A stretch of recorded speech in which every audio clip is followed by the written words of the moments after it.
जगमगाते रहे। सामने आप हो, साथ में आप हो, सामने आप हो, साथ में आप हो। आपसे हम मिलन यूं मनाते रहे। आपका प्यार बाबा बरसता रहे।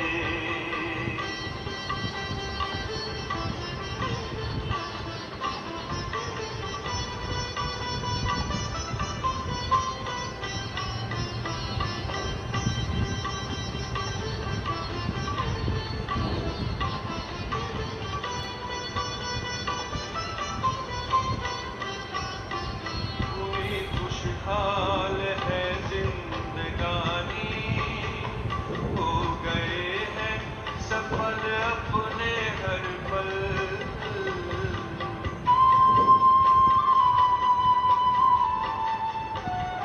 स्नेह सागर में ऐसे समाए, मिट गई मन की है सारी हलचल। यूं ही वरदानों का हाथ सिर पर रहे, यूं ही वरदानों का हाथ सिर पर रहे। हम दुआओं से दामन सजाते रहे। आपका प्यार बाबा बरसता रहे। आपका प्यार बाबा बरसता रहे। हम सितारे यूं ही जगमगाते रहे। आपका प्यार बाबा बरसता रहे।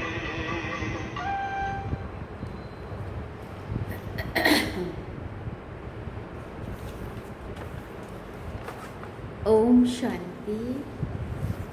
बाबा गुड मॉर्निंग।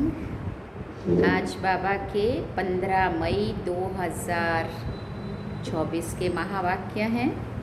बाबा ने सार में कहा, मीठे बच्चे, याद का आधार है प्यार।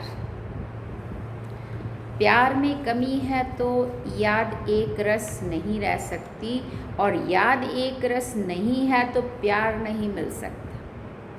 एक दूसरे से जुड़ी हुई चीज़ है। बाबा ने प्रश्न पूछा, आत्मा की सबसे प्यारी चीज़ कौन सी है और उसकी निशानी क्या है? सबसे प्यारी चीज़ आत्मा की। बाबा ने उत्तर में कहा, यह शरीर आत्मा के लिए सबसे प्यारी चीज़ है। शरीर से इतना प्यार है जो वो छोड़ना नहीं चाहती है। बचाव के लिए अनेक प्रबंध रचती है। बाबा कहते हैं, बच्चे, ये तो तमो प्रधान छी शरीर है। तुम्हें अब नया शरीर लेना है, इसलिए इस पुराने शरीर से ममत्व निकाल दो। इस शरीर का भान ना रहे, ये है मंजिल। ओम शांति। रूहानी बाप रूहानी बच्चों को समझाते हैं, अब ये तो बच्चे जानते हैं कि दैवी स्वराज्य का उद्घाटन हो चुका है। अब तैयारी हो रही है वहाँ जाने के लिए।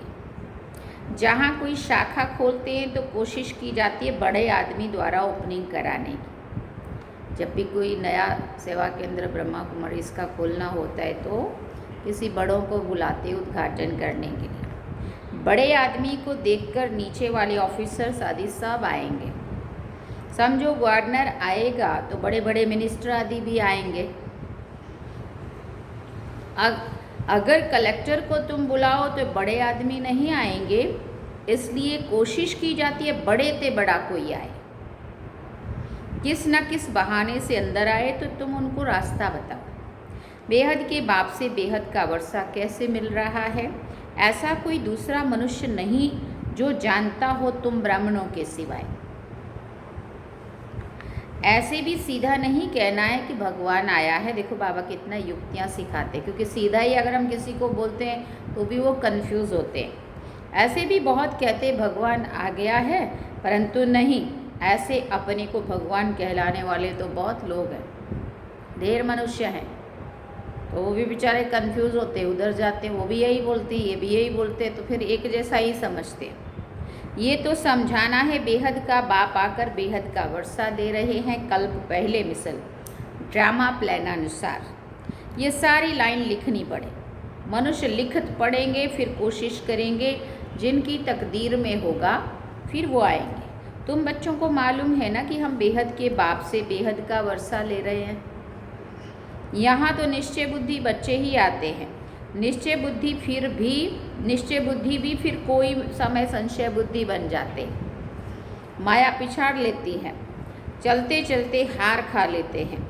ऐसा तो लॉ भी नहीं है जो एक तरफ सदैव जीत हो, हार होवे ही नहीं। हार और जीत दोनों चलती है। युद्ध में भी 3 प्रकार के होते हैं, फर्स्ट क्लास, सेकंड क्लास और थर्ड क्लास।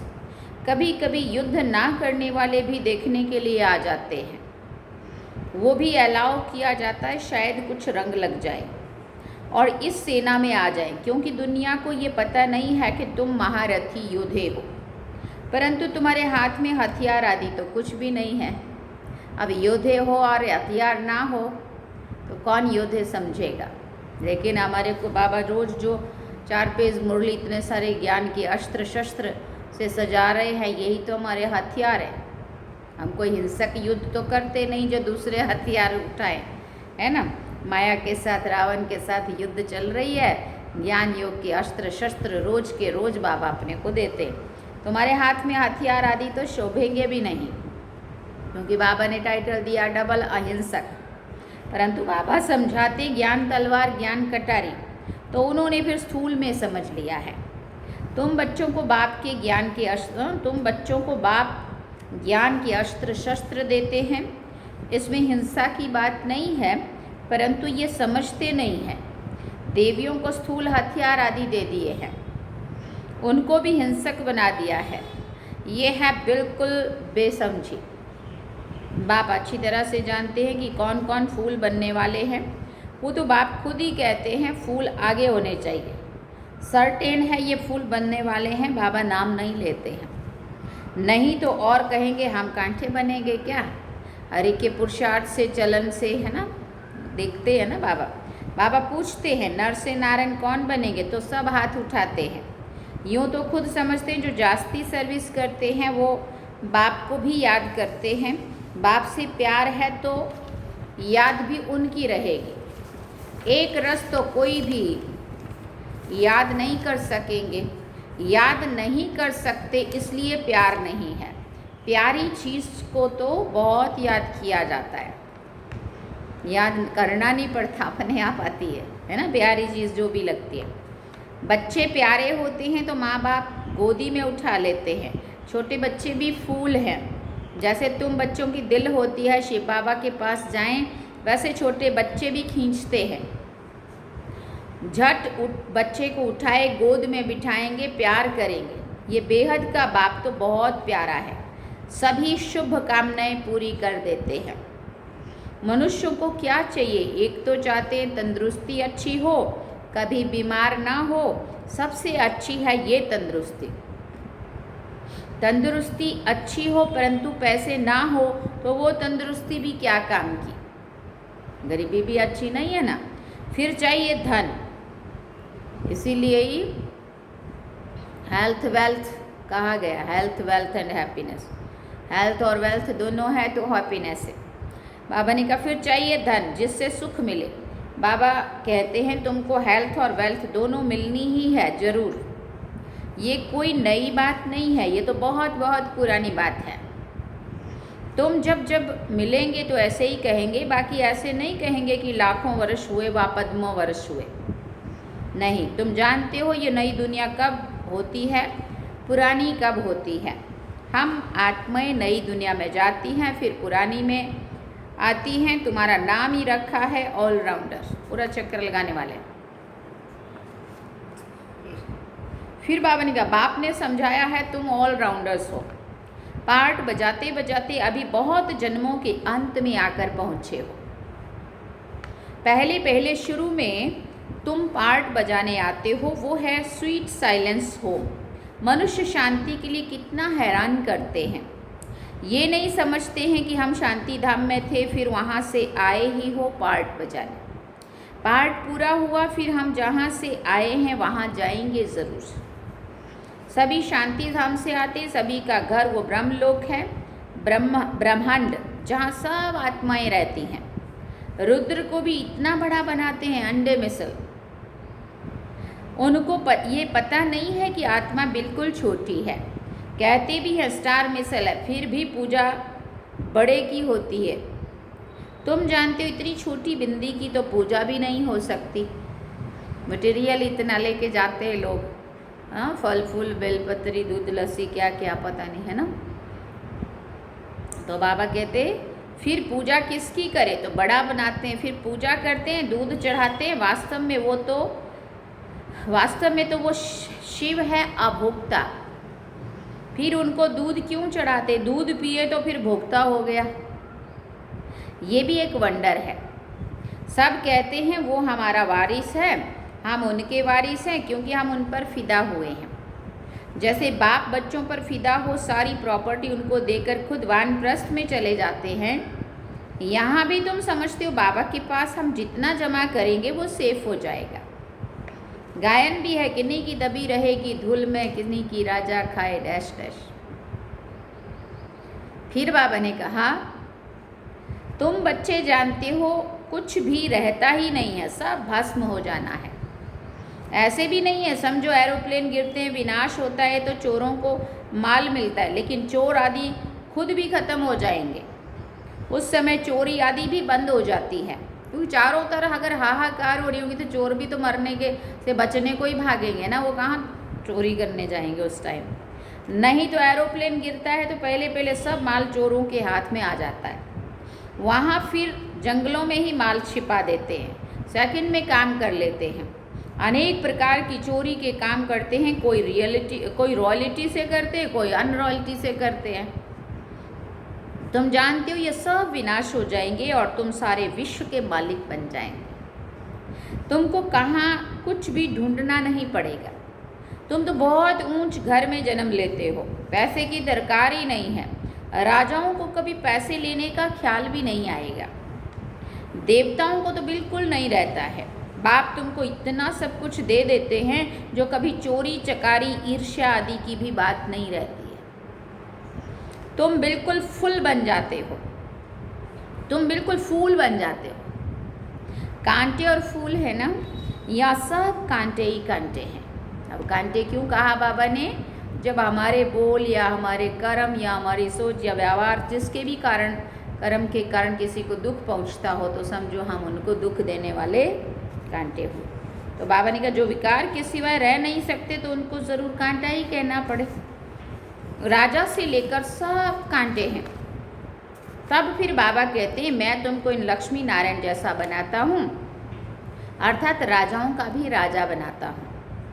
ये कांटे फूलों के आगे जाकर माथा झुकाते हैं। ये लक्ष्मी नारायण तो समझदार है ना। ये भी बाबा ने समझाया है, सतयुग वालों को महाराजा, त्रेता वालों को राजा कहा जाता है। बड़े आदमी को कहेंगे महाराजा, छोटी आमदनी वाले को कहेंगे राजा। महाराजा की दरबार पहले होगी, मर्तबे तो होते हैं ना, कुर्सियां भी नंबरवार मिलेंगी। समझो ना आने वाला कोई आ जाता है तो भी पहले कुर्सी उनको देंगे, इज्जत रखनी होती है। तुम जानते हो हमारी माला बनती है, ये भी तुम बच्चों की ही बुद्धि में है और किसी की भी बुद्धि में नहीं है। रुद्र माला उठाकर फेरते रहते, तुम भी फेरते थे ना? जी बाबा, हम भी फेरते थे, अनेक मंत्र जपते थे। बाबा कहते ये भी भक्ति है। यहाँ तो एक को ही याद करना है। और बाप खास कहते मीठे मीठे रूहानी बच्चों, भक्ति मार्ग में दे अभिमान के कारण तुम सबको याद करते थे। अब माम एकम याद करो, एक बाप मिला है तो उठते बैठते बाप को याद करो तो बहुत खुशी होगी। बाप को याद करने से सारे विश्व की बादशाही मिलती है।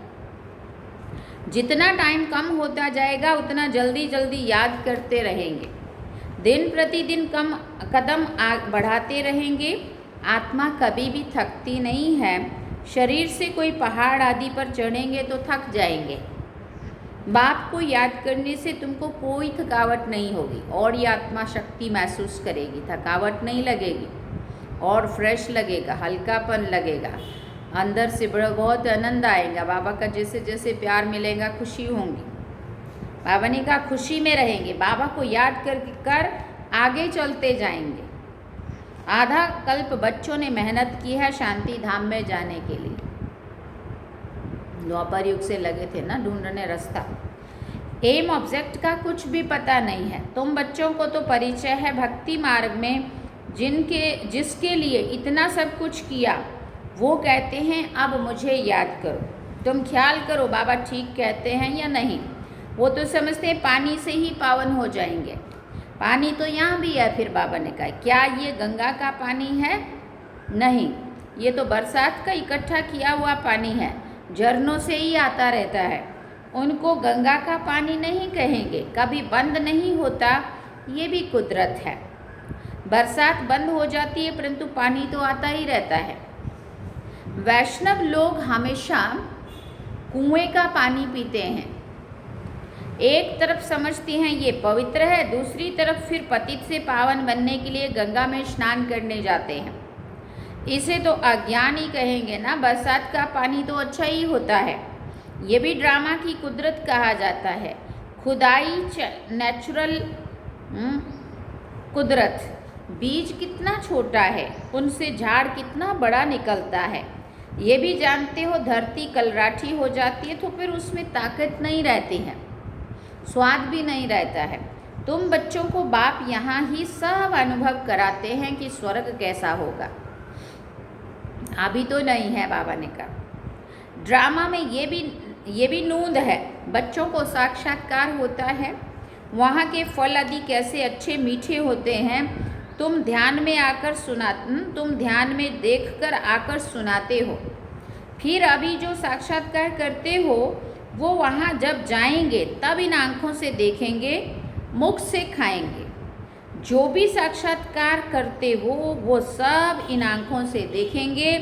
फिर है पुरुषार्थ पर।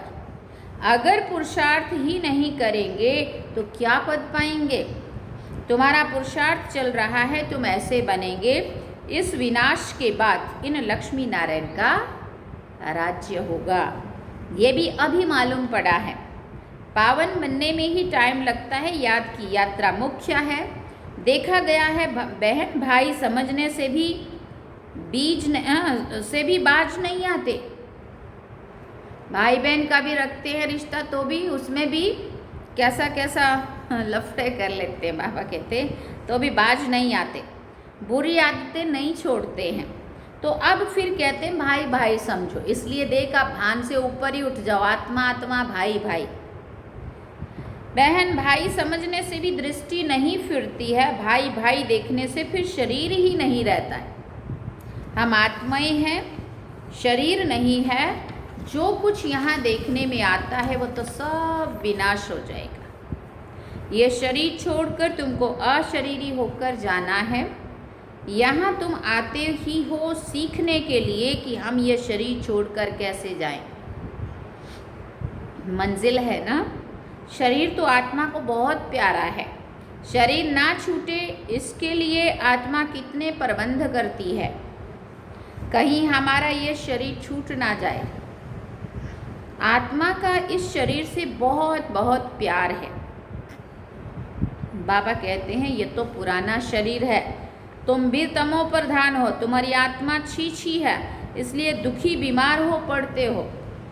बाबा कहते हैं अभी शरीर से प्यार नहीं रखना है, ये तो पुराना शरीर है, अब तुमको नया खरीद करना है। कोई दुकान नहीं रखा है जहाँ से खरीद करना है। फिर बाबा कह रहे हैं, बाबा कहते हैं मुझे याद करो तो पावन बन जाएंगे, फिर शरीर भी तुमको पावन मिलेगा। क्योंकि आत्मा जब शुद्ध पावन पवित्र सत्व प्रधान हो जाएंगी, निरोगी मतलब आत्मा साफ हो जाएंगी तो काया भी एकदम निरोगी मिलेगी। 5 तत्व भी पावन बन जाएंगे। अब 5 तत्व जब पावन बन जाएंगे तो 5 तत्वों से बना हुआ शरीर भी सत्व प्रधान होगा, निरोगी काया होगी, है ना। निरोगी कंचन काया कहते हैं ना बाबा। बाप सब बातें समझाकर फिर कहते हैं मन मना भव। अच्छा, मीठे मीठे सिकिल दे बच्चों प्रति माता पिता बाप दादा का याद प्यार और गुड मॉर्निंग। रूहानी बाप की रूहानी बच्चों को नमस्ते। हम रूहानी बच्चों की रूहानी माता पिता बाप दादा को दिल व जान सिकवा प्रेम से याद प्यार गुड मॉर्निंग नमस्ते थैंक यू बाबा शुक्रिया बाबा। धारणा के लिए मुख्य सार है। पहला पॉइंट, शिव बाबा के हम वारिस हैं, वो हमारा वारिस है। इस निश्चय से बाप पर पूरा फिदा होना है। जितना बाबा के पास जमा करेंगे उतना सेफ हो जाएगा। कहा जाता है किन्हीं की दबी रहेगी धूल में, किसी की राजा खाए डैश डैश करके, जो भी सारी बात, किसी की आग जलाए, किसी की चोर लूटे, सफल उसकी होए जो धनी अर्थ लगाए। दूसरी बात, कांटों से फूल अभी ही बनना है। एक रस याद और सर्विस से बाप के प्यार का अधिकारी बनना है। दिन प्रतिदिन याद में कदम आगे बढ़ाते रहना है। वरदान में बाबा ने कहा, अपने पुरुषार्थ की विधि में स्वयं की प्रगति का अनुभव करने वाले सफलता के सितारे भव। जो अपने पुरुषार्थ की विधि में स्वयं की प्रगति व सफलता का अनुभव करते हैं वही सफलता के सितारे हैं। उनके संकल्प में स्वयं के पुरुषार्थ प्रति भी कभी पता नहीं होगा या नहीं होगा, कर सकेंगे या नहीं कर सकेंगे, ये असफलता का अंश मात्र भी नहीं होगा। स्वयं प्रति सफलता अधिकार के रूप में अनुभव करेंगे। उन्हें सहज और स्वतः ही सफलता मिलती रहती है। स्लोगन में बाबा ने कहा, सुख स्वरूप बनकर सुख दो तो पुरुषार्थ में दुआएं ऐड हो जाएंगी। सुख स्वरूप बनकर सुख दो तो पुरुषार्थ में दुआएं ऐड हो जाएंगी। अच्छा, ओम शांति। सार में बाबा ने कहा, मीठे बच्चे, याद का आधार है प्यार। प्यार में कमी है तो याद एक रस नहीं रह सकती है, और याद एक रस नहीं है तो बाबा का प्यार नहीं मिल सकता है। अच्छा, ओम शांति। तो ये थे बाबा के आज के महावाक्य जो हम सभी ने सुने। तो आज बाबा ने कहा, क्या कहा, किन्हीं की दबी रहेगी धूल में, किसी की राजा खाए, किसी की चोर लूटे, किसी की आग जलाए, सफल उसकी होए जो धनी अर्थ लगाए। हम सब सुनते हैं ना, तो सुनते तो हैं लेकिन हम करते क्या हैं वो पता नहीं, क्योंकि जो करेगा सो पाएगा, जितना करेगा उतना पाएगा, जहाँ करेगा वहाँ से उस हिसाब से पाएगा, है ना। और उसमें भी जैसे नहीं होता कि किस बैंक में ज़्यादा ब्याज मिलता है, किस बैंक में कम मिलता है ना। तो किसी ने मुझे कहा कि बड़े बड़े शहरों में तो बाबा के बच्चे बहुत सहयोग देते हैं, और वहाँ पे जब सहयोग देते हैं तो वहाँ उस पैसे की इतनी कदर नहीं होती है, क्योंकि बहुत लोग होते हैं देने वाले। और ये है भी सच्ची बात है, ये मुझे बड़ी दिल को लगी थी ये बात, कि क्योंकि उनको ऐसा है कि हाँ ठीक है, उसने भी दिया, बहुत सारे देते तो पैसे की वैल्यू नहीं होती है। और मुंबई का एक भाई थे, मतलब उन्होंने आके बात सुनाई थी मुझे। तो फिर उन्होंने कहा कि दीदी यहाँ पे वो आए थे ऑडिटर के रूप में, तो मुंबई का भी देखा था उन्होंने कि वहाँ तो बहुत लोग बहुत सहयोग देते हैं, और यहाँ उन्होंने देखा कि आदिवासी एरिया है और आदिवासी एरिया में लोग इतना मदद नहीं करते हैं। हमें एक मकान का किराया, दूसरा जो हमारा सेंटर वहाँ किराया भी देना, मतलब हमें लोगों को यहाँ से भरना पड़ता है।